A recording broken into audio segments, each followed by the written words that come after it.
Are Tomb Princes even more awesome in patch 6.3? Of course, this is a rhetorical question. This is about how they're more awesome.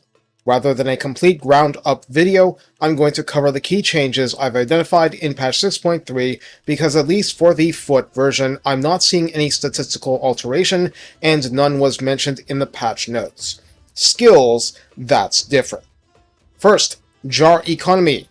3 pips of Canopic Jar Hoarders now provides 15 Canopic Jars per turn passively, and plus 5% jars generated from post-battle loot. This means the Prince, among others perhaps, pays for you inside or outside of an army, but inside a victorious army more. This is good. You have a lot more you can spend jars on now, so you need this. Second, this isn't a change in this patch, it's from 6.2.2, but all characters with Skeleton Chariots had those chariots improve, they hit harder now, so I wanted to mention that at this juncture. In the Tomb Prince skills up to 6.3, you had a choice of 3 1-pip wonders at rank 10 that were mutually exclusive. This has decisively changed. There is, in essence, a choice between 2 mutually exclusive 3-pip lines, and all the previous 3 pips can be chosen as one personal line, so let's go over both now. Cultist Prince, and as before, available at rank 10, now provides magical attack for the Prince, which means he does not have to rely on items for it, a huge help. Provides spell resistance plus 10% to his entire army, provided he is in one, and minus 10% spell resistance to enemy armies in local region, whether in an army or not. This is pretty huge, although my understanding is spell resistance cannot go negative, but your pain fighting dwarfs and Khorne might go down significantly. It's not like Tomb Kings have had overpowered magic historically. Heir of the Chariot King provides unit capacity plus 1 for Skeleton Chariots, and, separately, Skeleton Archer Chariots. They don't share capacity. The upkeep, minus 10%, is in the live version as I type these words, but whatever. And provides devastating flanker for chariot units in the Prince's army. That's units, not the hero himself. One of the few truly standout things about those light chariots is that they have very high charge bonus relative to their other stats. Doubling that makes their base damage tilted weapon strength plausible against even pretty tough targets. They are limited in what they can run over from the nature of collision attacks, but this is still an enormous potential boost. I wanted to highlight it front and center because this skill alone legitimizes chariot tactics deep into the mid-game or potentially late game, where that was absolutely not true before.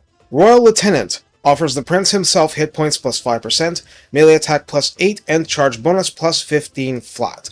There's nothing wrong with this, not at all. The second line is new. Prince of the Dunes, again unlocked at rank 10 and locking the Cultist Prince line if chosen and vice versa, offers melee defense plus 5 and physical resistance 5%. Alone, this isn't a big thing. Story Dynasty gives plus 10% rating income, perhaps arguably a niche use, minus 50% fatigue buildup in battle if fighting in desert territory, and full-time zero condition causes terror. Note that Tomb Strike and Desert Strike enable causes terror if active, but they're short-term skills with substantial cooldowns. Finally, Dynastic Herald grants Diplomacy plus 5 with other Tomb Kings factions, zero condition, melee attack plus 5, and bonus versus infantry plus 15 on top of whatever the character is getting on foot or on chariots. It's not a change, but keep in mind that Tomb Strike and Desert Strike not just add melee attack, and not just small amounts of it, but the damage boost they provide is for base damage, so it's particularly pronounced on chariot mounts. Princes are anti-large armor-piercing on foot or on steed. Finally, since I had to check a second time due to a blue screen from patch teething problems with AMD CPUs like mine, I used Settra's starting Tomb Prince to gather this info, and the second time he had a special trait and Chariot Master as his random trait. And the two combined, he had Skeleton Chariot capacity plus 1, recruit rank plus 1 for unit chariots recruited, and plus 12 from Chariot Master, plus 8 from the hard-coded bonus trait, for plus 20 melee attack and melee defense when on a Skeleton Chariot mount. The traits rework will be more fun work for me, but this opens our eyes to the possibilities. Take care, and have fun rolling over the deserts. The Skeleton Chariot Doomstack has arrived. Well, I'm not sure about Doomstack, but they're going to do even more work than before, and that is awesome.